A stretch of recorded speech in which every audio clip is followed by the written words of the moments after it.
O regime Marcos Júnior intensifica ataques contra o povo filipino. Publicado no novacultura.info em 19 de dezembro de 2024. Introdução. O regime de Marcos Júnior e suas forças armadas intensificaram ataques ferozes e repressão contra o povo filipino no ano passado. O derramamento de sangue e as violações generalizadas dos direitos humanos foram documentados, tudo em nome do objetivo do regime para esmagar o movimento revolucionário em sua meta reajustada de 2024. Para ilustrar esses casos e contribuir para a campanha pela justiça, o Ang-Bayan está divulgando este relatório sobre o estado dos direitos humanos no ano passado. Este relatório é baseado em informações coletadas e analisadas pela Ang-Bayan sobre violações de direitos humanos cometidas pelas Forças Armadas das Filipinas, AFP, Polícia Nacional das Filipinas, PNP, e outros agentes armados do regime Estados Unidos. Marcos de 1º de dezembro de 2023 a 1º de dezembro deste ano. Descreve a intensidade da brutalidade e da violência experimentadas pelo povo filipino sob o regime Estados Unidos. Marcos e as contínuas campanhas de contra-insurgência e repressão. Como no passado, muitos casos em áreas rurais permanecem sem notificação devido à dificuldade de as unidades enviarem relatórios em meio a intensas operações militares. Alguns são relatados apenas como incidentes sem indicar o número exato de vítimas. Este relatório atual também não cobre totalmente as inúmeras violações dos direitos humanos contra o povo moro, que muitas vezes não são divulgadas. Também estão excluídas as execuções extrajudiciais sob o regime de Duterte e uma falsa guerra às drogas perpetuada pelo regime atual. O projeto DAS relatou pelo menos 370 vítimas sob essa falsa guerra desde que Ferdinand Marcos Júnior chegou ao poder. Neste relatório, o Ang-Bayan usou padrões internacionais para estimar o número de vítimas de evacuação e militarização, bem como o número de crianças afetadas. Política de repressão.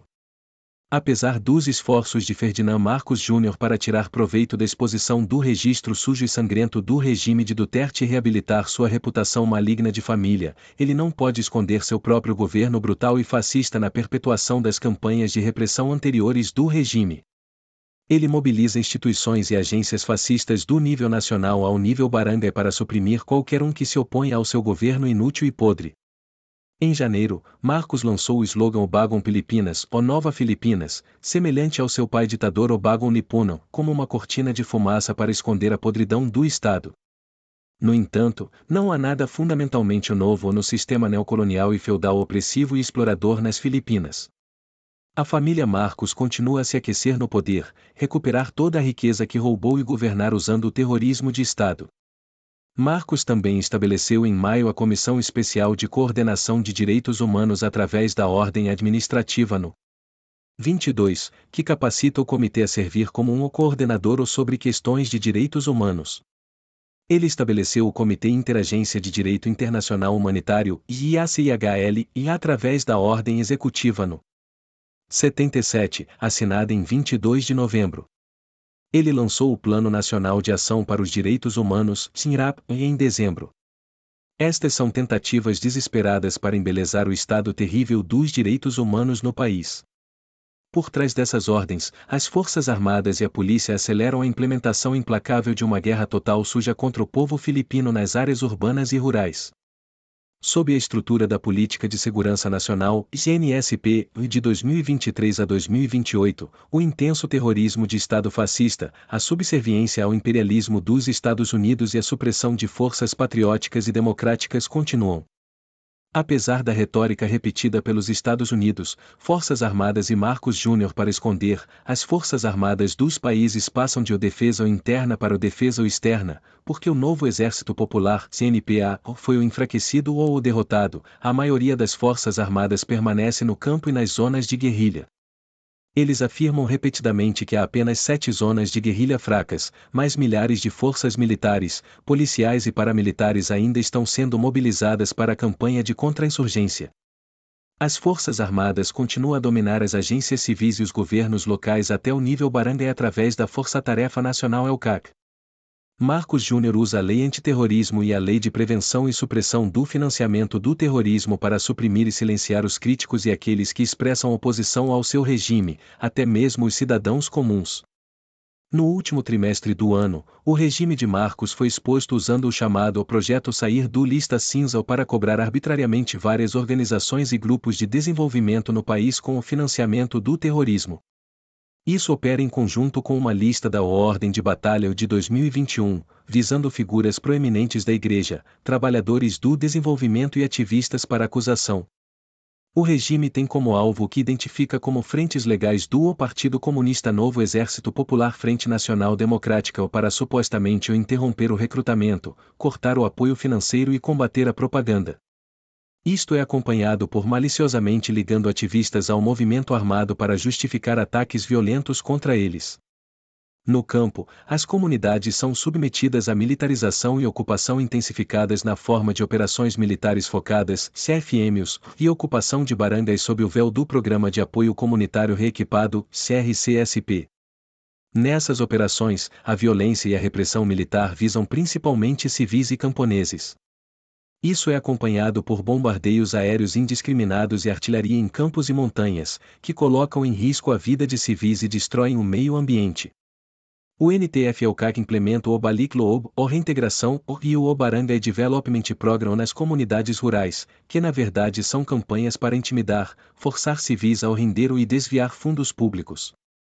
O Estado também continua a violar as leis da guerra, na forma de assassinato deliberado de combatentes feridos, assassinato de civis em encontros falsos e colocando comunidades inteiras sob bloqueio durante as operações de combate. Violações dos direitos humanos. O Angbayan documentou 83.560 vítimas de violações de direitos humanos pelo regime Estados Unidos Marcos de dezembro de 2023 a 1º de dezembro de 2024. O Angbayan registrou 975 casos, ou quase 3 casos por dia, de violações de direitos humanos em todo o país. Muitas vítimas sofreram 2 ou 3 violações dos direitos humanos. Em média, pelo menos 5 assassinatos políticos são registrados mensalmente. Há uma vítima de desaparecimento forçado e quase uma vítima de tortura por semana. O Angbayan registrou 60 vítimas de ameaças, intimidação e assédio todos os dias. A ocupação militar no campo evacuou e deslocou à força pelo menos 20.396 pessoas. Houve 67 casos de bombardeios aéreos que ameaçaram, aterrorizaram ou interromperam a subsistência de milhares de civis. Como em relatórios anteriores, a maioria das vítimas vem do setor camponês, 66.701, seguido pelas crianças, 27.292, e pobres urbanos, 16.500. Em quase 3 anos do regime de Marcos no poder, a AB registrou um total de 3.082 casos, vitimando pelo menos 508.239 indivíduos. Em média, houve 574 vítimas de violações de direitos humanos por dia durante quase 3 anos. Sob o regime de Marcos, a União Nacional de Jornalistas das Filipinas, NUJ, registrou um total de 156 casos de violações da liberdade de imprensa. Execuções extrajudiciais, assassinatos frustrados e tortura. Houve pelo menos 56 assassinatos extrajudiciais em todo o país no ano passado. A maioria desses casos ocorreu durante operações militares focadas, CFMs, e operações do RCSP realizadas em comunidades camponesas e indígenas. As execuções extrajudiciais foram mais altas em Negros Ocidental, 16, seguidas por Masbate, 10, e Iloilo, 6. Quase todas as mortes foram falsamente relatadas pelas Forças Armadas como mortas nos encontros falsos. Eles divulgam esses falsos relatórios apesar dos fortes protestos de famílias, vizinhos e até mesmo funcionários do Conselho de Barangay.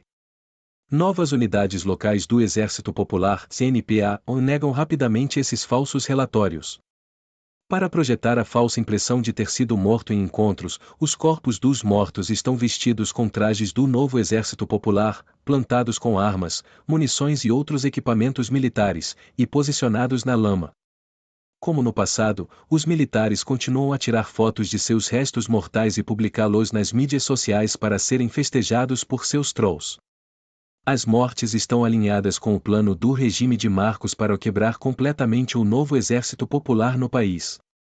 Soldados espalham histórias de suas vitórias só para projetar a derrota dos guerrilheiros. Entre as vítimas, 17 eram cavaleiros de combate, não combatentes ou aposentados do movimento revolucionário.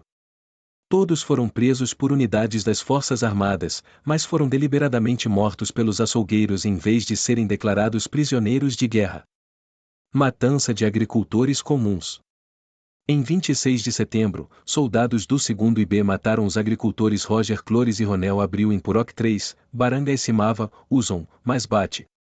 Moradores disseram que as vítimas estavam simplesmente cuidando de um carabao perto do rio quando os militares os mataram. Como seu modus operandi usual, o 2º IB relatou ter encontrado uma unidade do Novo Exército Popular na área às 5h40 da manhã, e trocou tiros por cerca de 20 minutos.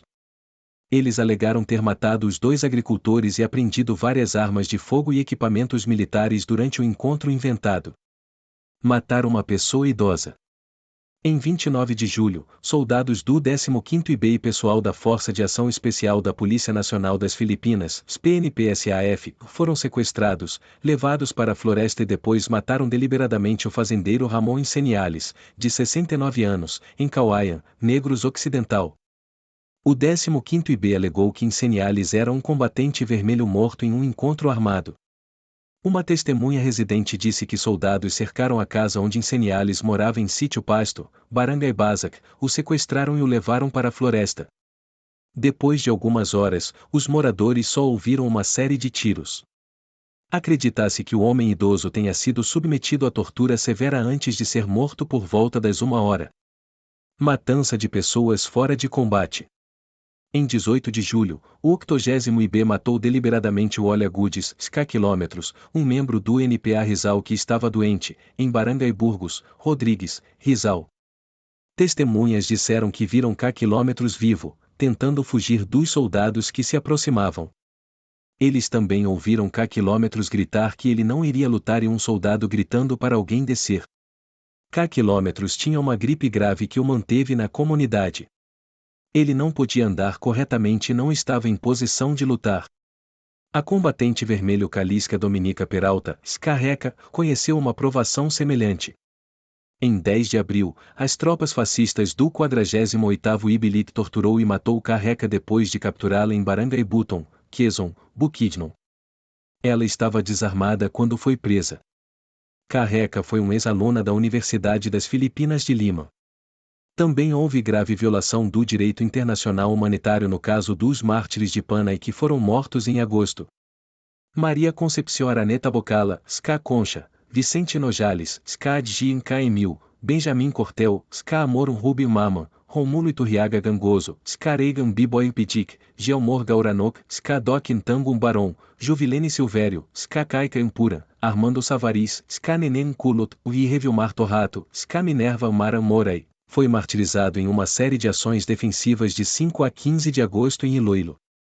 As famílias dos mártires disseram ter notado marcas incomuns nos restos após a recuperação dos corpos da funerária. Eles observaram vários tipos de lesões, incluindo grandes e pequenas feridas no peito, braços quebrados e hematomas extensos da cabeça aos pés. Essas lesões indicam fortemente que as vítimas foram submetidas a dor severa e tortura antes de serem mortas.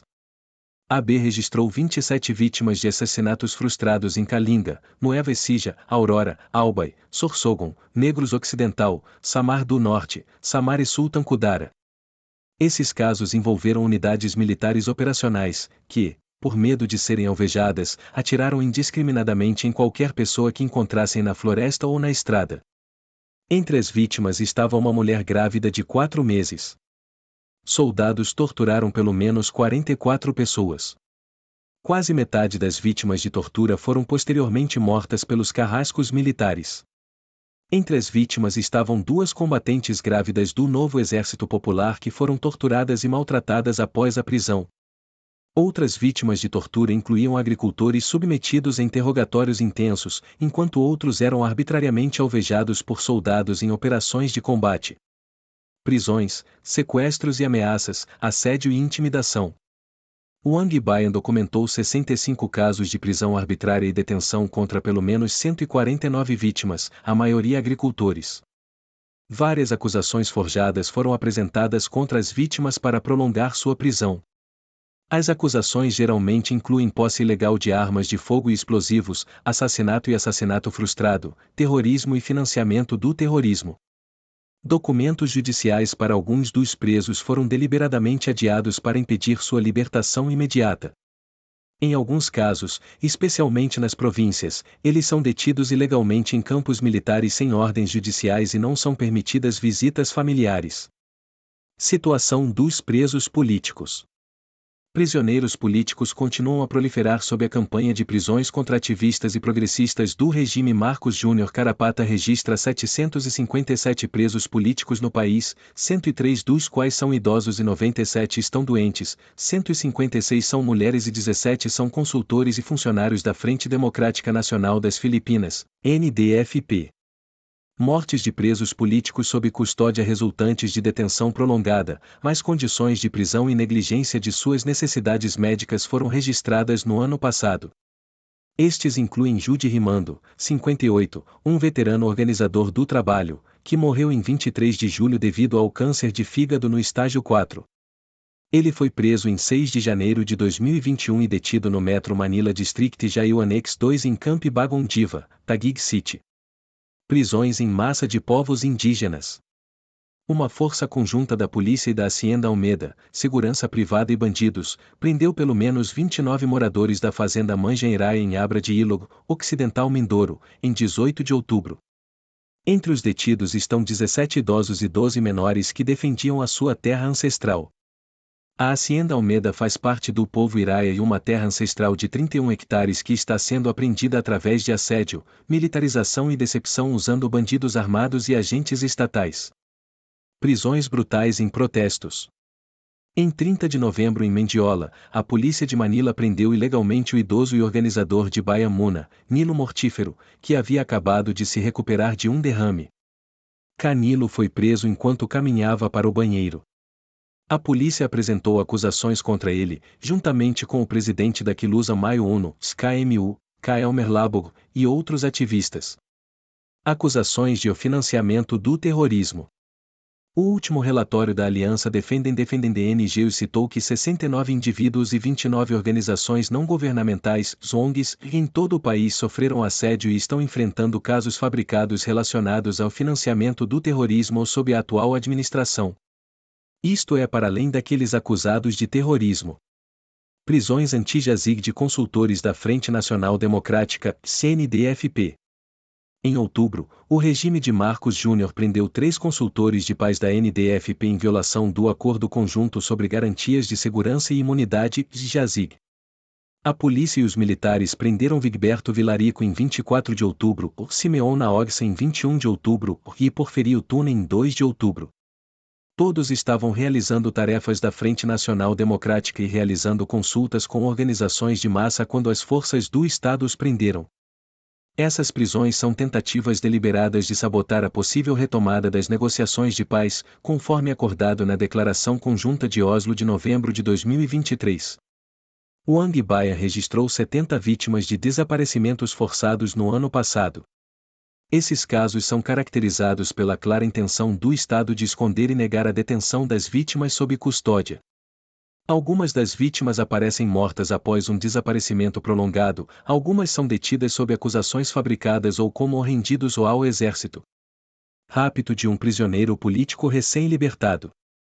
Rovena da Zig está desaparecida há 2 meses depois de as forças do Estado a terem raptado a 22 de agosto, no dia da sua soltura ou da prisão. Antes de seu desaparecimento forçado, um tribunal em Gomaca, Quezon, havia rejeitado o caso de posse ilegal de armas de fogo, munições e explosivos contra ela e Miguela Peniero. Ambos foram presos em Purocbanaba, Barangay Caridade Baba, Atimona em 12 de julho de 2023. Ativistas do Bicol sequestrados. Em Albay, as forças do Estado sequestraram James Jasmines, 63 anos, um ex-funcionário de Kilusa Mayo Uno e irmão do consultor de paz da NDFP, Alan Jasmines, em 23 de agosto. Ele foi visto pela última vez em Barangay São Lourenço, Tabaco City. Um estudante jovem ativista, Jasmine serviu como oficial de informações KMU e diretor executivo do Amado V. Hernandes Resource Center. Trabalha como consultor de TI desde meados dos anos 2000.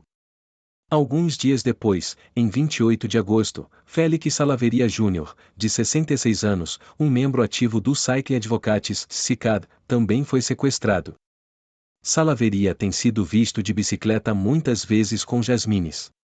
Foi membro fundador do TUNA na aliança NG Baia Alai Samgakatutubo e Kabatan para Satribum Pilipino na década de 1980. Sob o regime de Marcos Jr., o Angbaia registrou 233 vítimas de desaparecimentos forçados. Destes, pelo menos 43 continuam desaparecidos e não foram localizados. Enquanto isso, 32 dos desaparecidos foram mortos, 29 foram detidos, 10 foram libertados quando se rendeu, e 68 foram denunciados, mas enfrentam assédio implacável do Estado. 10 das vítimas eram crianças feitas reféns pelos militares. Muitos desses casos foram registrados em áreas rurais durante intensas operações militares. O Angbaia documentou pelo menos 22.223 vítimas de ameaças, assédio e intimidação. As principais vítimas de tais violações são os agricultores que estão sendo expulsos de suas terras por proprietários e grileiros em conluio com as forças do Estado. Este número é ainda maior se incluísse as milhares de pessoas que os militares forçaram a render-se ou como membros ou apoiantes do Novo Exército Popular (CNPA) ou nas áreas rurais e rurais. Em casos de rendições forçadas os militares empregam frequentemente a distribuição de ajuda para fotografar os residentes e afirmam falsamente que os se renderam. Indivíduos e organizações são continuamente suprimidos através de marcas vermelhas, difamação e ligação infundada com o movimento armado. Isso apesar da decisão do Supremo Tribunal declarar claramente que a marcação vermelha é uma ameaça à vida, à liberdade e à segurança. Incidentes de cartazes pendurados envolvendo líderes de massa ao movimento revolucionário e a realização de reuniões em escolas e comunidades com o único objetivo de organizações nacional-democráticas e difamação generalizada das mídias sociais continuam a ser registrados. Assédio de famílias dos mártires. Uma forma de assédio pelas forças do Estado contra as famílias dos combatentes vermelhos é a negação de seu acesso aos restos mortais dos mártires e assédio implacável. Um desses casos é o assédio da família Ritual.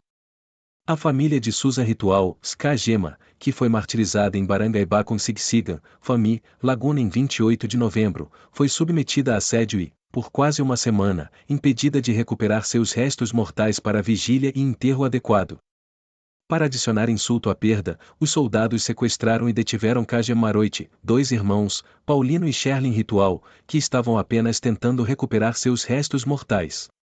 A polícia apreendeu à força e o levou para casa os restos mortais juntamente com os irmãos Ritual para Aurora. Os soldados não saíram nem mesmo no velório e enterro de Kajema. Terror militar nas comunidades. Em seu esforço desesperado para esmagar completamente o movimento revolucionário no campo ou pelo menos manter o status declarado de províncias livres de insurgência, as operações de combate das Forças Armadas e Polícia Filipinas continuam em muitas comunidades rurais. Batalhões de forças militares e policiais continuam acampados em muitas comunidades de agricultores e povos indígenas. O Angbaia documentou pelo menos 20.396 vítimas de evacuação forçada e deslocamento nos últimos 12 meses. O uso de estruturas civis por soldados das Forças Armadas, que é uma violação do direito humanitário internacional, interrompeu a escolaridade de 1.822 crianças e a vida geral de um total de 5.281 pessoas. No total, o Angbaia registrou 67 casos de bombardeios aéreos em Abra, Kalinga, Ilocos Sur, Cagayan, Nueva Vizcaya, Aurora, Nueva Ecija, Quezon, Camarines Sur, Norterne Samar, Capiz, Iloilo, Negros Occidental e Bukidnon. Mais de 13.000 pessoas foram afetadas. Violações dos direitos das mulheres e das crianças. A brutalidade das Forças Armadas e da polícia na suja guerra de contra-insurgência contra o movimento revolucionário é incomparável. Em todo o país, muitas crianças e mulheres foram vítimas de operações militares e são deliberadamente visadas pelas Forças Armadas do Estado. De acordo com registros do Angbaia, soldados mataram um menor, enquanto disparos indiscriminados, bombardeios de artilharia e bombardeios aéreos perto de comunidades forçaram a evacuação e o deslocamento de centenas. Matar uma criança de 16 anos. Em 9 de junho, o 7º IB matou o estudante de 16 anos Eusebio Cranzo, também conhecido como Cuni Cuba, em sítio Quiludin, Barangay Quiadson, Sem, Ninoy Aquino, Sultão Kudara. Cranzo teria retornado para casa com seu irmão e 2 amigos quando a 7ª Unidade Operacional do IB os abordou. Os soldados imediatamente atiraram em Cranzo enquanto seus 3 companheiros corriam para o campo de milho adjacente. Rapto de crianças. Em uma data não especificada em maio, as forças estaduais prenderam Baby Arnejo e seu filho em Barangay Madao, Uzon, Masbate. Ela foi acusada de ser membro do Novo Exército Popular, apesar de os moradores insistirem que ela era civil e que viveu muito tempo na área. A polícia tentou sequestrar seu filho, mas foi impedida pela comunidade.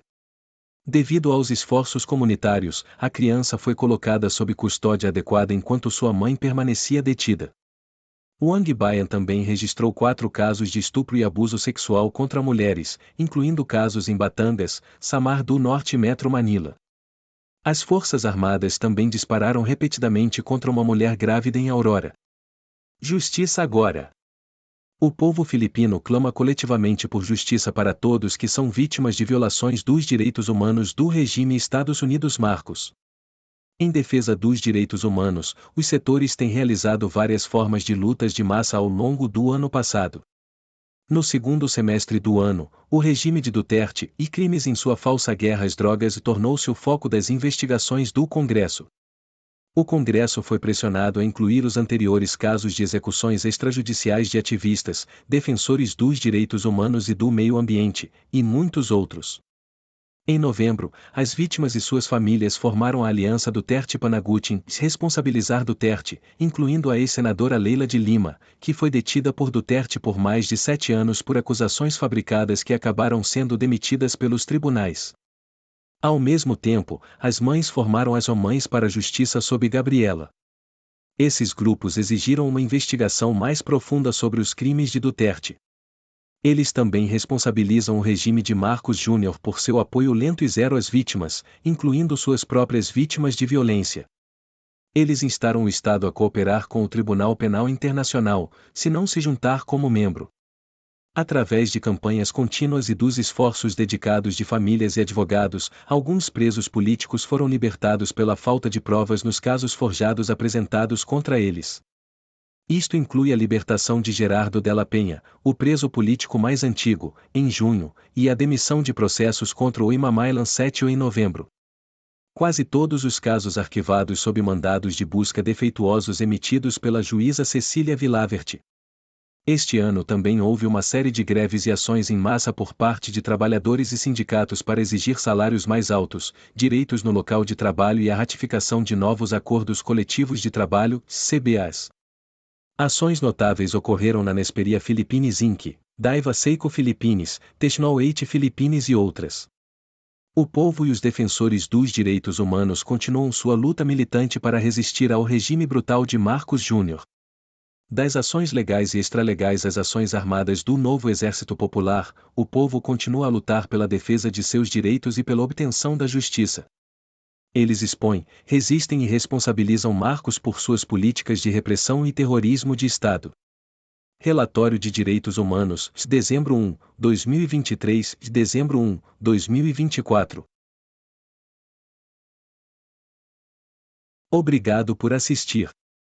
Não se esqueça de dar like, se inscrever no canal e compartilhar com quem você puder. Visite o novacultura.info para participar de nossos grupos de estudo e do nosso grupo do livro. Links na descrição.